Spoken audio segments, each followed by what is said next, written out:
요한계시록 마지막 시간입니다. 요한계시록 22장 말씀을 통해 다 이루신 하나님이란 제목으로 하나님의 말씀을 증거하도록 하겠습니다.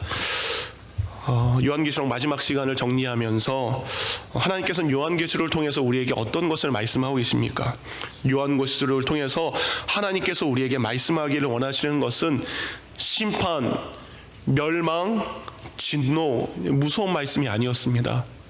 요한계시록의 말씀은 믿음 때문에 핍박을 당하는 성도, 믿음 때문에 환난을 당하는 성도, 그들을 향한, 그 그리스도인들을 향한 하나님의 사랑의 말씀이요 하나님의 위로의 말씀인 것을 우리는 요한계시록 말씀을 통해 듣게 되었습니다. 여러분, 왜 요한계시록이 사랑과 위로의 말씀입니까? 바로 그리스도가 승리하고 그를 믿는 그리스도인들의 승리에 대한 말씀을 기록하고 있기 때문입니다. 요한계시록의 가장 중요한 핵심 구절은 요한계시록 17장 14절입니다. 그들이 어린 양과 더불어 싸우려니와 어린 양은 만주의 주시요 만왕의 왕이심으로 그들을 이기실 터이요 또 그와 함께 있는 자들 곧 부르심을 받고 택하심을 받은 진실한 자들도 이기리로다. 아멘. 예수님이 이기십니다. 지금 환난을 가져다주는 그들을 대적하여 승리하십니다. 그리고 그를 믿는 모든 성도들도 그리스도와 더불어 승리할 것을 이야기하고 있습니다. 여러분, 예수님은 반드시 승리할 수 있고요, 승리하시고요, 사단은 반드시 패배하게 됩니다. 왜 예수님은 승리하시고 여러분, 사단은 왜 패배하게 될까요? 굉장히 간단한 이유입니다. 여러분, 예수님은 우리를 위해서 자신의 피를 내어줄 정도로 우리를 사랑하시는 분입니다. 근데 사단은 자신을 위해 인간의 피를 빼앗아가는 존재이기 때문입니다. 그러기에 예수님의 사랑과 희생이 사단의 욕심과 교만을 반드시 이길 수밖에 없습니다. 그래서 사랑하는 성도님들, 사랑하며 희생하는 것, 지금 보기에는 지는 것 같지만 아닙니다. 그것이 이기는 것입니다. 반대로 욕심과 탐욕으로 자기 중심적으로 살아가는 사람들, 이기는 사람 같지만 아닙니다. 그들은 결국 지게 된다라고 성경은 말씀을 하고 계십니다. 요한계시록에 나오는 소아시아의 7교회나 지금도 그리스도인들은 세상의 권세와 악한 마귀로부터 지는 것 같습니다. 그 힘이 없는 것 같습니다. 그러나 아닙니다. 우리에게는 모든 만물의 주님 되신 주님, 이 땅에는 그 어떤 왕보다도 비교할 수 없는 만왕의 왕이신 그 예수님이 우리와 함께 하시기 때문에 믿는 자는 반드시 이기게 됩니다.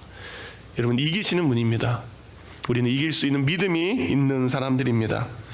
악한 마귀와 사단, 그리고 그를 따르는 인간들은 어떻습니까? 요한계시록을 보니까 7가지의 인을 뗄 때마다, 7 나팔이 울릴 때마다, 7 대접이 쏟아질 때마다 그 심판을 받게 되고요, 결국은 영원한 형벌인 둘째 사망으로 그들은 반드시 그곳으로 가게 됩니다. 근데 예수 그리스도를 믿는 믿음을 버리지 않고, 그 믿음을 떠나지 않고 고난과 환난 속에서 그 믿음을 끝까지 견딘 사람들에게 오늘 성경의 마지막인 요한계시록 21장과 22장은 그들이 들어갈 새 하늘과 새 땅과 그 안에 있는 새 예루살렘으로 하나님은 인도해 주십니다. 이렇게 믿는 자들이 하나님의 나라에 들어가게 된다는 것, 그것은 곧 하나님의 창조의 섭리와 그리고 예수님이 이 땅에 오신 구원의 섭리에 그 모든 것이 완성되는 순간임을 말씀을 하고 있습니다. 요한계시록의 결론은 이거예요. 하나님의 창조의 섭리가 마침내 이루어졌다. 예수님의 구원의 섭리가 마침내 완성되었다라는 것이 요한계시록 21장과 22장에 나온 내용입니다. 저희가 요한계시록을 쭉 끝을 읽어가다가 요한계시록 21장 6절 말씀을 하나님은 저에게 더 집중해서 보게 하셨습니다. 오늘 본문엔 안 나와 있지만 요한계시록 21장 6절에는 너무나 짧은 말이지만 너무나 중요한 이 말씀이 기록되어 있습니다. 또 내게 말씀하시되 이루었도다 라고 되어 있습니다. 예수님이 딱 한 문장을 하셨네요. 이루었도다. 예수님이 무엇을 이루셨을까요? 예수님이 이루신 것은 바로 요한계시록 21장 3절 4절 그 위에 있는 것을 이루셨다라는 겁니다. 무엇을 이루셨습니까? 요한계시록 21장 3절과 4절 읽어드립니다. 하나님이 그들과 함께 계시리니 그들은 하나님의 백성이 되고 하나님은 친히 그들과 함께 계셔서 모든 눈물을 그 눈에서 닦아주시니 다시는 사망이 없고 애통이 없고 곡하는 것이나 아픈 것이 다시 있지 아니하리니 처음 것들이 다 지나갔음이러라. 여러분, 에덴 동산에서 하나님과 함께 했던 인간, 그 인간은 죄로, 곧 교만의 죄와 탐욕의 죄로 그 결과로 하나님과 멀어지게 되었습니다. 하나님과 분리하게 되었습니다. 여러분, 죄라는 것은 우리와 하나님 사이를 갈라놓는 것입니다. 여러분이 무엇인가를 선택하고 결정할 때 이것이 나로 하여금 하나님과 가까워지게 하는 것인가? 이것이 나로 하여금 하나님과 분리되고 멀어지게 하는 것인가? 그것이 죄냐? 그것이 죄가 아닌가의 기준이 되기를 원합니다. 어쨌든 사람의 교만은, 사람의 탐욕은 죄로 말미암아 하나님과 분리를 가져왔습니다. 그러나 이제 예수님의 구원함을 통해 예수님은 이루셨습니다. 하나님과 분리된 인간을 다시 하나님과 함께하게 하셨습니다. 그리고 우리는 하나님의 백성이 다시 되어서 눈물도 없고요, 사망도 없고요, 아픔도 없고요, 고통도 없고 곡함이 없는 그 하나님의 품으로, 그 하나님의 나라로 다시 돌아가게 됐다라는 것을 이루신 것입니다. 하나님이 이루시기를 원하신 것, 예수님이 그토록 이루기를 원하셨던 것은 여러분이 하나님의 품으로 돌아가는 것입니다. 여러분이 하나님과 늘 함께 에덴 동산에서 우리가 살았던 것처럼 그 하나님의 나라에서 영원히 함께하는 것이, 그것을 이루기를 원하셨던 것이 바로 예수님의 뜻입니다. 이루었다라는 이 성경 구절에 대해서 요한계시록에 나온 것이 아니라 다른 두 곳에도 이 이루었음에 대한 성경 말씀이 나온 것을 알 수 있습니다. 가장 첫 번째 이루었다라는 말씀이 나온 것은 창세기 2장 1절입니다. 창세기 2장 1절, 그것도 짧습니다. 천지와 만물이 다 이루어지니라. 천지, 하늘과 땅과 그 안에 있는 모든 만물이 다 성경은 이루어졌다라고 표현을 하고 있습니다. 곧 창세기 2장 1절은 처음 창조의 세계가 완성되었다라는 것을 말씀하고 있습니다. 하나님께서는 6일간의 신성한 사역을 통해서 천지, 곧 하늘과 땅에, 그리고 그 안에 있는 모든 만물들을 창조하셨습니다. 여기에 있는 만물이라는 것은 어떻습니까? 창조주 하나님께서 창조하신 모든 피조물들을 이야기합니다. 여기는 생물이 들어가겠죠. 식물과 동물이 들어갈 것입니다. 이 땅에 존재하는 모든 것이, 그리고 무생물, 해와 달과 별과 지구와 우주, 이 모든 것을 말씀하고 계시는 거죠. 하나님 그렇게 이 땅에 존재하는 모든 것을 이루셨습니다. 그래서 창세기 2장 1절에 나온 이 만물을 지었다, 이 만물이란 단어가 히브리어로 체바암이라는 단어를 사용하게 됩니다. 이 체바암이란 단어는 어떤 무리, 어떤 모임이라는 뜻을 가지고 있습니다. 근데 이 특징은 단순히 사람들이 많이 모여 있는 무리, 사람들이 굉장히 많은 모임을 뜻하는 것이 아닙니다. 잘 조직이 돼 있고요, 잘 정돈이 돼 있고요, 질서정연하게 모여있는 집단 무리를 가리킬 때 바로 이 체바임이라는 단어를 사용합니다. 곧 하나님께서 만물을 창조하셨다는 것은 그 만물을 아무렇게나 무질서하게 흐트려 놓은 것이 아니라 잘 정돈되고 체계적으로 질서정연한 군대의 군인들이 사열의 모습으로 되어 있는 것처럼 하나님께서는 그렇게 창조하셨다라는 겁니다. 곧 하나님의 창조는 혼돈과 무질서가 아니라 질서와 균형이 잡힌 완벽한 창조를 이루신 것을 창세기 2장 1절은 기록을 하고 있습니다. 이 창세기 2장 1절에 이루었다라는 이 단어는, 다 이루었다라는 이 단어는 칼라라는 히브리어입니다. 이 칼라라는 히브리어 단어는 두 개의 단어가 합쳐져 있습니다. 하나는 마치다라는 중단의 개념입니다. 그리고 완수하다라는 완성의 개념, 이 두 가지가 합쳐진 단어입니다. 중단되었다, 그리고 완성되었다. 이 두 가지를 합치면 하나님의 창조는 단순히 2장 1절에 창조가 멈췄다라는 의미가 아니라 그 모든 것이 뜻대로 온전히 성취되어서 완벽해서 더 이상 손댈 것이 없어서 마쳤다라는 겁니다. 너무나 완벽하게 창조하셨기 때문에 더 이상 그것에 무엇인가를 더할 필요가 없을 정도로 완벽하게 이루신 것이 하나님이 하신 창조의 역사입니다. 그러니까 창세기 2장 1절에 다 이루어지리라 라는 의미는 하나님이 주도하신 이 창조의 사역과 그리고 하나님이 만드신 이 모든 것은 완벽하고 완전하고 결함이 없으셨던 창조임을 우리는 잊지 않아야 됩니다. 그렇게 창조한 것을 누구에게 주셨습니까? 우리에게 주신 것입니다. 그렇게 창조하신 것을 우리 인간에게 은혜로 복으로 내려주셨습니다. 하나님은 우리에게 복을 주시기 위해서 이 천지 만물을 이루심을 여러분이 잊지 않기를 원합니다. 두 번째, 요한계시록 19장 30절에 두 번째 다 이루었다라는 말씀이 나옵니다. 요한복음 19장 30절입니다. 요한복음 19장 30절, 다 이루었다 하시고 머리를 숙이니 영혼이 떠나가시니라.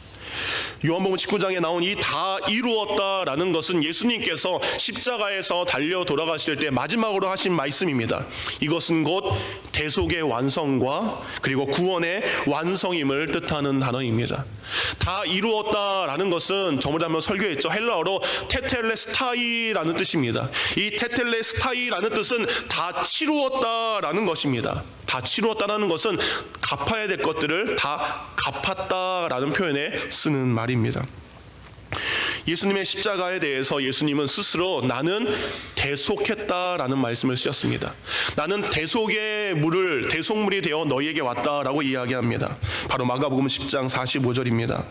인자가 온 것은 섬김을 받으려 함이 아니라 도리어 섬기려 하고 자기 목숨을 많은 사람의 대속물로 주려 함이라. 여러분, 대속물이라는 것은 누군가가 노예가 됐습니다. 누군가가 포로가 됐습니다. 그러나 그를 자유인으로 만들기 위해서 그가 치러야 될 값이 바로 대속물이라는 거죠. 노예 스스로 벗어날 힘이 없습니다. 포로 스스로 벗어날 능력이 없습니다. 우리는 우리의 죄의 값을 해결할 수 있는 능력이 없습니다. 예수님은 그의 십자가의 죽음으로 우리 죄에 대한 죄의 값을 모두 갚아주셨습니다. 우리가 그 능력이 없기에 예수님은 죄로 인해 사탄의 악한 영의 노예가 된 우리에게 자신의 피로 그 값을 치루어 주셨고 우리로 하여금 구원의 역사를 이루어 주셨습니다. 여러분이 구원하기 위해, 여러분의 구원을 이루기 위해 예수님은 그의 보혈을 치루어 주셨습니다. 마지막 세 번째가 바로 오늘 본문에 나온 요한계시록 21장 6절입니다. 이루었도다. 나는 알파와 오메가여 처음과 나중이라. 알파와 오메가이신 그분, 처음도 되시고 마지막도 되신 그분이 말씀하십니다. 이루었도다. 이것은 재창조의 완성과 회복의 완성임을 뜻하는 말씀입니다. 여러분, 처음을 시작하신 분만이 마지막을 완성할 수 있습니다. 창조하신 그분만이 우리를 구원할 수 있습니다. 이 세상과 에덴을 창조하신 그분만이 다시 새 하늘과 새 땅과 새 예루살렘을 완성할 수 있으십니다. 그래서 요한계시록 21장 6절에 이루었다라는 이 단어는 헬라어로 게고난이라는 단어입니다.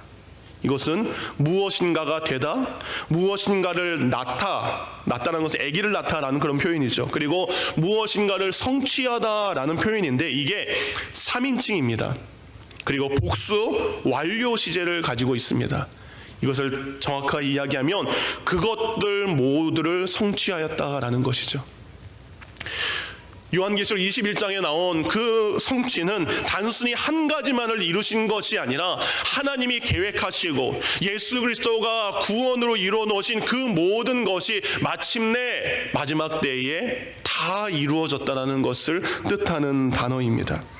곧 요한계시록 21장 6절 말씀, 창세로부터 계획된 그것, 예수 그리스도의 구원으로 시작된 그 모든 것이 마침내 다 이루어졌음을 요한계시록 21장 6절은 말씀을 하고 있습니다. 마침내 다 이루어지는 그때가 올 줄 믿습니다. 지금 우리가 살고 있는 시대는 아직 완성되지 않은 때입니다. 아직 이루어지지 않은 때에 우리는 살고 있습니다. 불안한 때에, 불완전한 때에 우리는 살고 있지만 마침내 그 모든 것이 완전하게 이루어지는 날이 있음을 요한계시록 21장은 말씀을 하고 있습니다. 그래서 요한은요, 오늘 요한계시록 21장, 22장 이 성경의 마지막을 통해서 마침내 이루어진 그 하나님의 나라를 오늘 우리에게 소개를 하고 있습니다. 그 하나님의 나라를 성경을 보니까 새 예루살렘이라고 이야기합니다. 새 예루살렘은 그 어떤 곳보다도 아름답습니다. 그 어떤 곳보다도 귀합니다. 그 어떤 곳보다도 비교할 수 없는 가장 소중한 곳입니다. 근데 요한이 이것을 이제 표현해야 되잖아요. 그렇게 좋다, 정말 좋다, 참 좋다라고 표현하기보다 이것이 마치 무엇과도 같다라고 표현을 해야 되잖아요. 여러분은 새 예루살렘이 정말 아름답고 귀하고 이 땅의 그 어떤 곳보다도 아름다운 것인데 그 아름다운 것을 마치 이것과 같다, 무엇과 같다라고 표현할 수 있을까요? 어제 새벽에도 잠깐 이런 말씀을 드렸습니다. 제가 여러분의 집을 신방할 때마다 깜짝깜짝 놀라는 일들이 있습니다. 가서 꼭 보는 게 있는데 여러분이 보라고 걸어놓은 액자를 볼 때 깜짝 놀랍니다. 그 액자는 바로 다름이 아닌 여러분의 결혼 사진입니다. 웨딩 사진을 볼 때마다 저는 깜짝 놀랍니다. 왜 그렇습니까? 뭐 신랑은 상관이 없는데 그 안에 있는 신부의 모습을 보면서 이분이 저분이 맞나? 이분이 저분이 맞나? 깜짝 놀라게 됩니다. 여러분, 결혼식 주인공은 신부죠. 결혼식 주인공은 신부는 가장 아름다운 존재입니다. 가장 귀한 것을 입히고 가장 아름다운 것으로 꾸민 것이 신부의 모습 아닙니까? 제가 너무 놀라더라도 여러분의 집으로 초대하는 것을 거부하지 마시기 바랍니다. 이 땅에 살면서 가장 아름다운 것을 오늘 사도 요한은 바로 신부의 모습으로 소개를 하고 있습니다. 요한계시록 21장 2절입니다. 내가 봄에 거룩한 성 새 예루살렘이 하나님께로부터 하늘에서 내려오니 그 준비한 것이 신부가 남편을 위하여 단장한 것 같더라 라고 되어 있습니다. 결혼식이 시작되었습니다. 가장 아름답게 단장한 신부가 그 음악에 맞춰서 딴딴따단 들어오는 것처럼 사도 요한이 하늘을 보니 그 가장 아름다운 예루살렘이 하늘에서부터 내려오는 것을 요한은 보게 됩니다. 그리고 그 가장 아름다운 모습을 통해 이전에 있었던 모든 것은 잊어버리고 지금 요한이 당하고 있는 고난과 환난과 아픔을 잊고 기쁨으로 그 예루살렘을 바라보고 있는 것이 요한계시록 21장의 고백입니다. 요한계시록 21장 10절부터 11절은 그러면 그 예루살렘, 새 예루살렘이 어떤 곳인가 좀 더 자세히 소개하고 있습니다. 요한계시록 21장 10절과 11절. 성령으로 나를 데리고 크고 높은 산으로 올라가니 하나님께로부터 하늘에서 내려오는 거룩한 성 예루살렘 성이 보이니 하나님의 영광이 있어 그 성의 빛이 지극히 귀한 보석 같고 벽옥과 수정같이 맑더라라고 되어 있습니다. 주의 성령은 요한으로 하여금 하나님의 나라를 좀 더 자세히 볼 수 있도록 높은 곳으로 데려갑니다. 그리고 그 높은 곳에서 요한은 그 성 예루살렘을 바라보게 되는데 가장 먼저 보인 것이 하나님의 빛난 영광입니다. 그 하나님의 빛난 영광과 더불어서 그가 그 성의 모습을 보는데 그 성이 귀한 보석인데 지극히 귀한 보석과 같다라고 되어 있습니다. 워싱턴에 가면 여러분 그 스미소니안 박물관 2층에 가면 이따시만한 보석들이 있습니다. 그리고 사람들이 줄이 쫙 서 있어요. 얼마나 거 보려고요? 요만한 거 보려고. 근데 하나님의 나라는 성이 그렇게 돼 있다라는 겁니다. 그렇게 가장 값진 것으로, 귀한 것으로, 그리고 그 안은 수정과 같이 너무나 맑은 것으로 되어 있다는 것으로 기록을 하고 있습니다. 좀 더 자세히 보니까 12개의 문이 동서남북 3개 그 성으로 들어가는 문이 있습니다.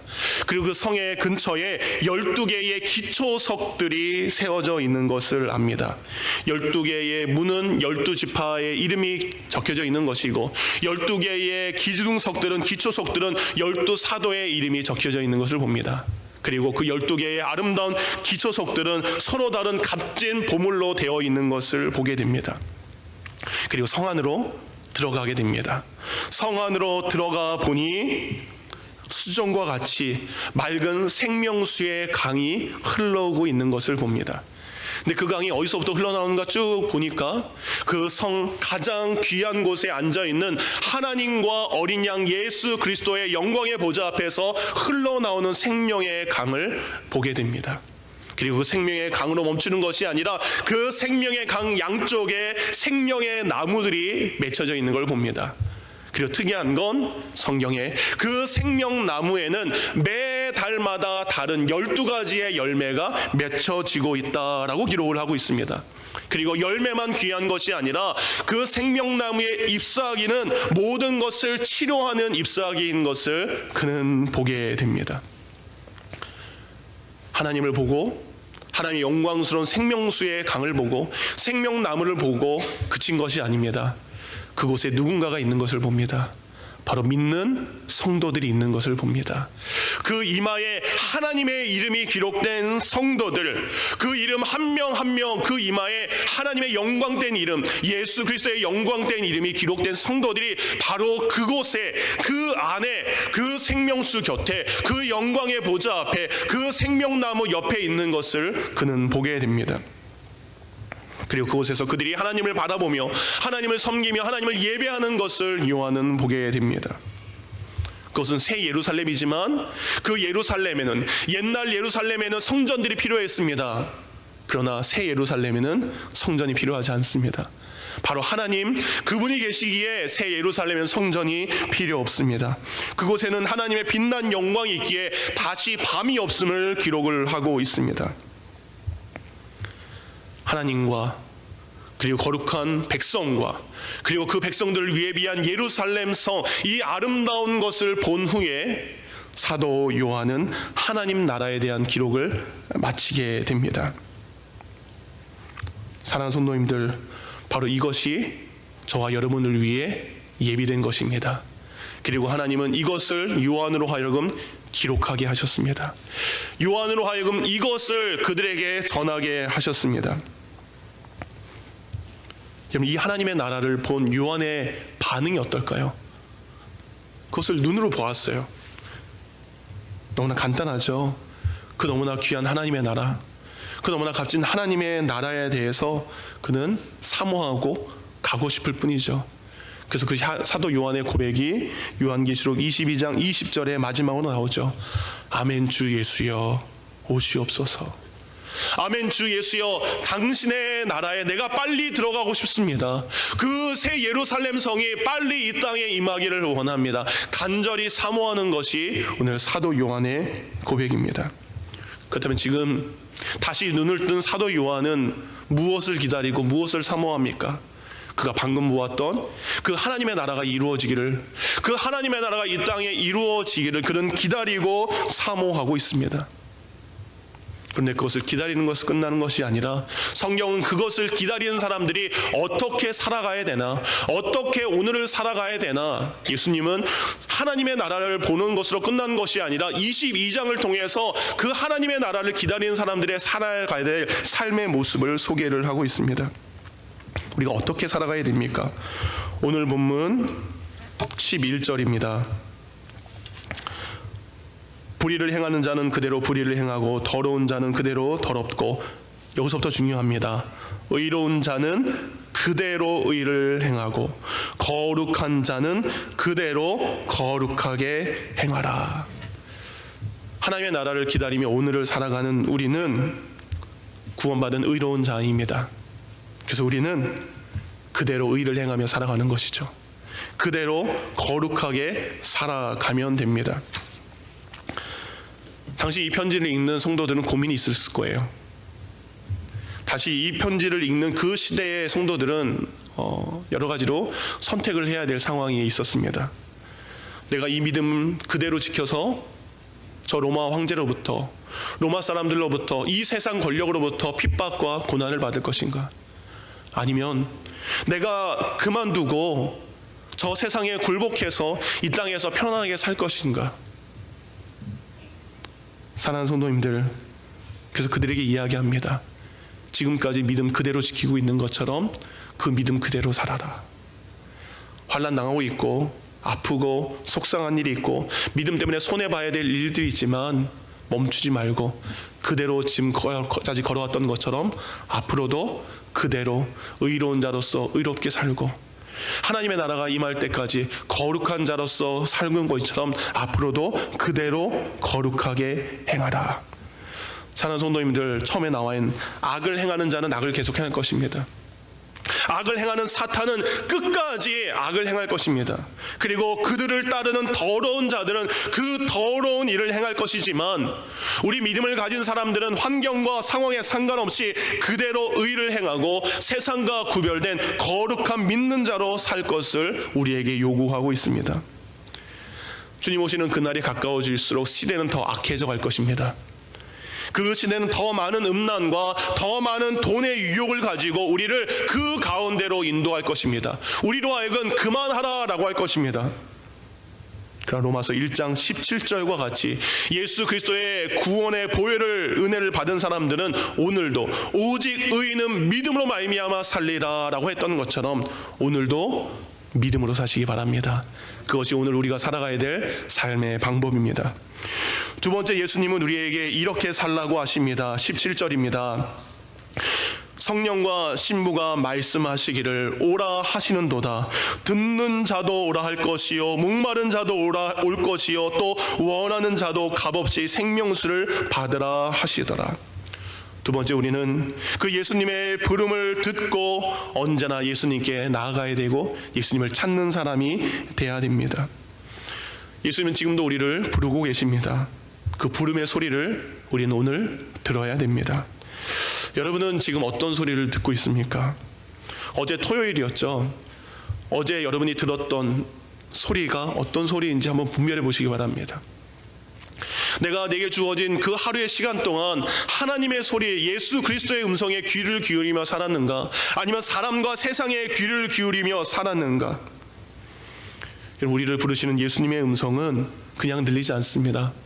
예수님의 그 음성은 우리가 말씀을 가까이 할 때, 우리가 그분께 무릎 꿇고 기도할 때에, 우리가 그분의 이름으로 찬송할 때에 그분은 우리에게 그분의 음성을 들려주십니다. 세상에 요란한 소리가 있습니다. 세상에 시끄러운 소리가 있습니다. 정치와 경제와 성공에 관한 수많은 소리들, 그 소리를 우리 귀에서 닫고 먼저 우리를 부르시는 예수님의 음성에 우리가 귀 기울이기를 원합니다.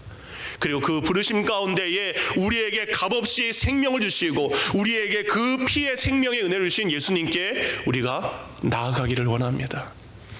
잘 안 들리면 어떻게 돼요, 여러분? 가까이 가야 됩니다. 그렇죠? 예수님 위에 예수님의 음성이 잘 안 들립니까? 우리가 멀리 있기 때문입니다. 우리가 아주 예수님의 소리가 작게 들린다면 한 걸음 더 다가가야 됩니다. 그래도 안 들리십니까? 더 가까이 가셔서 예수님 말씀하시는 그곳에 귀를 가까이 대시기 바랍니다. 그렇다면 예수님은 반드시 여러분에게 말씀해 주실 것입니다. 여러분의 목마름을 해결할 것이고 여러분의 아픔을 치유할 것이고 여러분의 염려를 기쁨으로 바꾸실 줄 믿습니다. 그분께 한 걸음 더 다가가시기 바랍니다. 마지막 세 번째, 우리가 어떻게 살아가야 됩니까? 더도 말고 덜도 말고 말씀이 말씀하시는 말씀 그대로 살아가야 됩니다. 18절과 19절입니다. 내가 이 두루마리의 예언의 말씀을 듣는 모든 사람에게 증언하노니 만일 누구든지 이것들을 외에 더하면 하나님이 이 두루마리에 기록된 재앙들을 그에게 더하실 것이요 만일 누구든지 이 두루마리의 예언의 말씀에서 제하여 버리면 하나님이 이 두루마리에 기록된 생명나무 및 거룩한 성에 참여함을 제하여 버리시리라. 우리가 하나님의 말씀에 내 생각을 더하면 재앙이 그에게 더해질 것입니다. 하나님의 말씀에 제하여 버리면 생명나무에서 우리가 제하여지게 된다는 것입니다.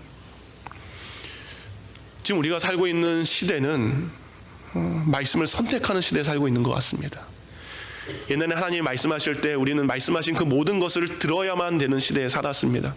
그러나 요즘 시대는 사람들이 인터넷을 통해서, 영상을 통해서 내가 듣고 싶은 것만 찾아서 듣는 시대에 우리는 살고 있습니다. 그렇다 보니까 무슨 소리를 찾겠어요? 무엇을 듣겠어요? 듣기 좋은 소리만, 나에게 위로가 되는 소리만 듣습니다. 그래서 나를 향한 쓴소리를, 나를 향한 책망의 소리에 우리는 귀를 닫게 됩니다. 우리가 성경을 읽어도, 하나님의 말씀을 들어도 내가 원하는 것만 듣다 보니까 믿음이 정상적인 것이 아니라 믿음의 기형아가 될 때가 참 많습니다. 근데 성경 분명히 말씀하십니다. 하나님의 말씀에 기록된 그 모든 말씀에 더하지도 말고 빼지도 말고 성경이 말씀하고 있는 그대로 그것에 순종하라고 성경은 말씀하고 있습니다. 성경에 그것은 내가 하지 못합니다, 그것이 아니라 그것을 하라는 것 말씀에 우리가 순종하고 살아가야 됩니다. 우리가 복이 되는 말씀에는 아멘합니다. 그러나 마음에 부담이 되는 말씀, 희생하라는 말씀에 우리는 어느 순간부터 하나님, 그것은 노맨입니다, 내가 그것은 동의할 수 없습니다, 그것은 내가 하고 싶지 않습니다. 우리는 말씀을 더하기도 하고 말씀을 빼는 시대에 살고 있습니다. 그러나 성경 우리에게 이야기합니다. 말세를 준비하는 그 모든 사람들은 성경에 나와 있는 말씀 그대로, 우리가 듣는 그대로, 우리에게 주시는 명령 그대로 내 생각과 가치관과 방법과 생각이 아닌 하나님의 뜻대로 순종해야 됩니다. 사랑하는 성도님들, 하나님의 나라는 반드시 이루어집니다. 그 하나님의 나라, 하나님의 새 예루살렘은 예수님의 재림과 함께 우리에게 내려온다는 것을 잊지 마시기 바랍니다. 그날이 오늘이 될지, 그날이 내일이 될지, 그날이 언제가 될지 우리는 알 수 없습니다. 우리가 그날이 언제 될지 알지 못하지만 그날이 오기 전까지 우리의 믿음 그대로 살아가기를 원합니다. 우리의 믿음 멈추지 않기를 원합니다. 세상의 소리에 귀 기울이기보다 내게 말씀하시는 주님의 음성에 한 걸음 더 가까이 가서 그분의 음성을 들으며 살아가기를 원합니다. 내게 보여주시고 들려주시고 알게 해주시고 깨닫게 해주신 그 말씀 그대로 더하거나 빼지 않고 그 말씀에 순종하며 오늘을 살아가는 우리 모두가 되기를 원합니다. 그래서 오늘 요한이 아멘 주 예수여 오시옵소서 두 손 벌려서 그 하나님의 나라를 기다렸던 것처럼 우리도 이 믿음대로, 이 삶의 모습 그대로 살아갈 때에 두 손 들고 주님의 나라를 사모하는 천국 백성이 될 줄 믿습니다. 다 이루신, 여러분을 위해 이 땅을 창조하신, 여러분을 위해 구원을 이루신, 그리고 우리를 위해 새 하늘과 새 땅을 이루신 그 하나님의 놀라운 축복이 이곳에 있는 여러분에게 임하기를 주님의 이름으로 축원합니다. 들은 말씀을 생각하며 기도하겠습니다.